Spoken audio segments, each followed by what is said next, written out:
magaalada wajaale waxa kala baahatay maamul fiican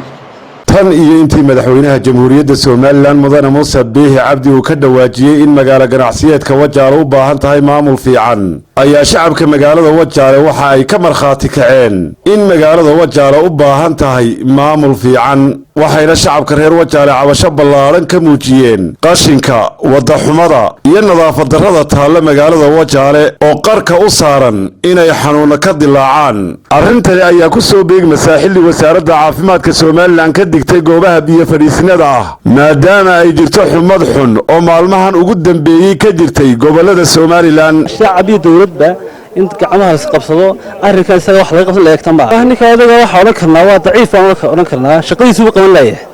waayo shaqada meeshan waa xaqooga xashiishkii hadda noqoto iyo hawlika hadda noqotaba waa hawlgab aan oran karnaa runtii la madaxweynuhu hore uga hadlay arrinka isaga ee tog Wajaale magaalo ganacsiyeedka Soomaaliland ilgaar ku soo igmaalay anigu madaxweynaha jamhuuriyadda Soomaaliland waxa leenahay mudane madaxweyne wal magaaladan Wajaale waxaan hoos loogu soo gilayay hana loo sheego haddaan ka mid ahayna jamhuuriyadda Soomaaliland hana loo soo sheego Wajaale dhinaca Itoobiyaanku wadadoodu waa wada malaba weeye waa wada qurux badan qashin male waa nadiif halkan markaad aragtid wallahi wad aad baad uga shushaysaa ya tan wadada waa artay waxaan ku carrada la saaray ya marka markuu roobtay waxaan badantood is doonay isku dhacayaan soo socdo gudba ku dhaxsa akhrinaysa taayiradii bulbiro qaasaya amurka magaalada iska tagay bawla wax maamul uma haynaba waxaanu ka hadlaynaa wadooyinkan carrakawadana ku samarsiinay lowlowrka kaliya waxaan leenahay wasiirka arrimaha gudaha si degdeg ah inuu naga soo gaadho arrinkii madaxweyne maanta dhaweyd ka hadlay oo yiri maamul Wajaale ma laha intiba iska dhigayaan rag wax qabanaya xogayaha gudoomiyaha aad baan u dhaleecayna wasiirka arrimaha gudaha saas u furana talaabo degdeg ah wax laga qabto leen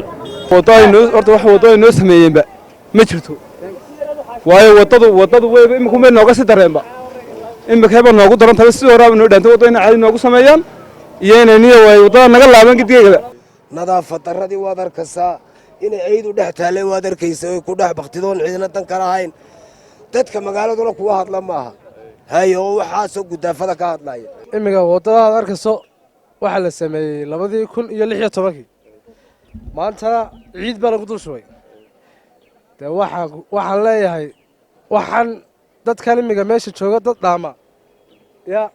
dawladda hal loo dooro goobaha ay ku kala duwan yihiin labadan daamood daantan waa laga shaqaystay waxeedana waa loo huray daantan waad aragteeno iyada ka dakhli badan ka lacag badan ka ganacsi badan sababa jira awgeed daantan dakhligeedu iyada uu yar yahay haddana inteedaas loo farsameeyaa si kastoo roobku uu wax dhiiriya lama arko wax dhibaato lama arko waxa leeyahay madaxweyne waxaad ka hadashay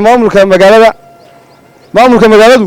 waa runo in la bedelo way u baahan yihiin laakiin isbedelkaas soo noqonaya mid dhammaantood lagu bedelayo maamulka magaalada waa la bedelaa laakiin lama wada bedelay qaarkood baa laga tagaa oo had iyo goor jooga waxaa leeyahay dhammaan tirida ha lagu wada gooyo ha la wada bedelo oo dad aqoon-yahano oo u furfuran oo u firfircoon ha la keeno waxaa leeyahay madaxweyne maamulka sida aad carabka u saartay xoogana u saar maamulkaa bedel maamul cusub oo firfircoon oo furfuran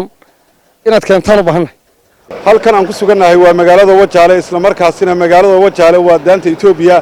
waxa idin muuqda quruxda magaaladani iyo sida ay highway-ga u haysato dhanka kale waxa idin muuqda nadaafadda magaaladan oo ah mid laga shaqeeyay waana isku hal magaalo waxaynu soo ogeyn oo aynu soo aragnay magaalada Wajaale ee daanta Soomaaliland oo aad moodo meel gudaafad ah hadaba su'aashu waxa weeyaan ma dadka ayaa kala duwan mise maamulada ayaa kala duwan mise dawladaha ayaa kala duwan waa maxay sababta ay labada magaalo xagga nadaafadda iyo xagga wadooyinka iyo xagga nidaamka ay ugu kala sareeyaan magaalada Wajaale waxa kala baahatay maamul fiican oo darasi kara meeshan maxaa imanaya maxaa looga dalay waa Absalaan Maxamed Bade Bulsha TV Wajaale